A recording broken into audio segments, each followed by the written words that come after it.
the kinds of positive measures of progress, he comes up short on a number of clearly different dimensions, particularly with respect to corruption, etc.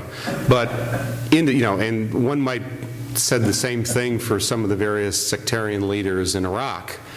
But many of the things that I talked about are not ones that you can wholly blame or give praise to an individual kind of leader. It really is more than one individual. So to me, progress in Iraq, it is important to have an effective prime minister, a strong leader, et cetera, things like that. But it really goes much beyond that. It's not one leader, it's several kinds of leaders.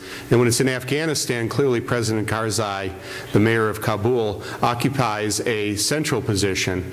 But in many ways, it's the cooperation of a series of other kind of leaders, militia leaders and others who are equally kind of important. I don't really know exactly whether these are the best suited kinds of individuals for that. So let me just leave it at that rather than casting aspersions on individuals that I don't know that much about, which would be easy to do.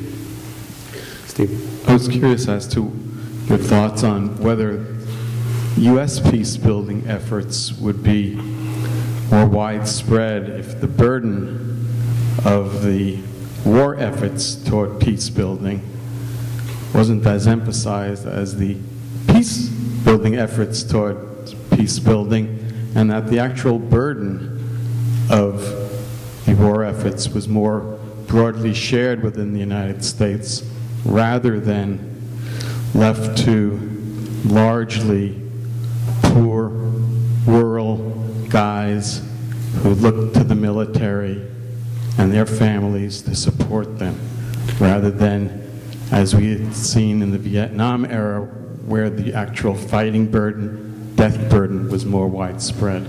Yeah. I actually think there's an assumption, implicit assumption you've made that I would disagree with, I don't think is correct. So you can correct me if I got this wrong. Implicit in your question seems to be that the assumption is that were the United States not making the military efforts it would, that those resources, or some of them, would be used for more peace-building economic development efforts. I don't think that's necessarily the case. I don't have any evidence to suggest that, but try this out for size. Were the United States not making the military efforts that it is in Afghanistan and Iraq, I suspect some of the foreign aid and the peace-building efforts would not be as extensive as they are. Now, you may disagree with that, but I'm not sure that when the United States does withdraw to, what are we going to be down to, 40, 50,000 troops in Iraq or Afghanistan, that the U.S. will give as much diplomatic, political, economic attention as it does to those countries now.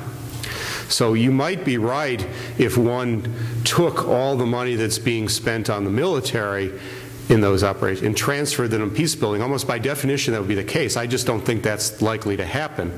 There's a tendency, I think, for the United States as well as the international community to respond more to emergencies and other things like that and greater attention. Once you achieve some measure of stability, either in Iraq or Afghanistan, you're likely to see the attention turned elsewhere. So that's the part that I disagree with.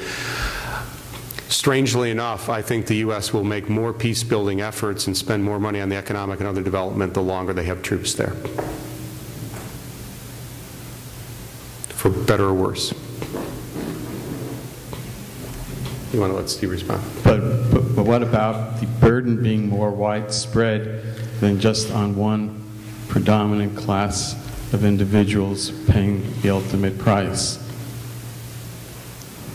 Which in other individuals? Words, going away from a volunteer service in the military to a conscription service. Because in the past, when that was the case, there was much more emphasis on concerns about peace. But the people in Congress who recently voted to remove funding for the U.S. Peace Institute, their sons and daughters are not being killed. You know, we had a student do a senior thesis on a related subject about war proneness and conflict behavior and things like that, looking at a series of countries who had conscription versus volunteer forces, and my recollection is there wasn't a lot of relationship one way or the other either way. I would, you know, as a political scientist, I would consider that kind of an empirical question, but I would be kind of skeptical whether I think that makes a big difference in those kind of things like that. Could be wrong. You have indicated a number of measures of human rights and rule of law and what have you. I wonder if you might comment on this point. It's kind of a philosophical point. Although you have measures of these things, and some of them specific to Iraq and Afghanistan, they don't really have predictive capacity. What one has to do, I think, is look at the underlying forces that are at work. I've done a lot of regressions cross-country, you know, using the Freedom House Index of Democratization of Human Rights or the World Bank indices and International Country Risk Guide kind of thing, and tend to find that as there's rising per capita income, as there's rising education levels, these are not happening in Afghanistan. As there's a decrease in the amount of military expenditure as a percent of GDP or as a percent of government expenditure, then you tend to get the rule of law emerging and democratization emerging and human rights follow. I wonder if you might comment on that. The conditions in Afghanistan, in other words, are not really there for. I really wish that there could be a growth of democratization and human rights and the rule of law, but I think the conditions with all this illiteracy and very low per capita income and very high drug dependency are not there for democracy or human rights or on a sustainable basis. Okay. Maybe the chances are a little better in Iraq, but I wish these efforts would work. I'm not, but I tend to be a little not skeptical, but worried that they're not going to. Okay. Well, you have really 2 points. The first is that it's not very predictive. I would agree, but I would argue, and I have argued, that until you have a sense of what you're trying to predict, what's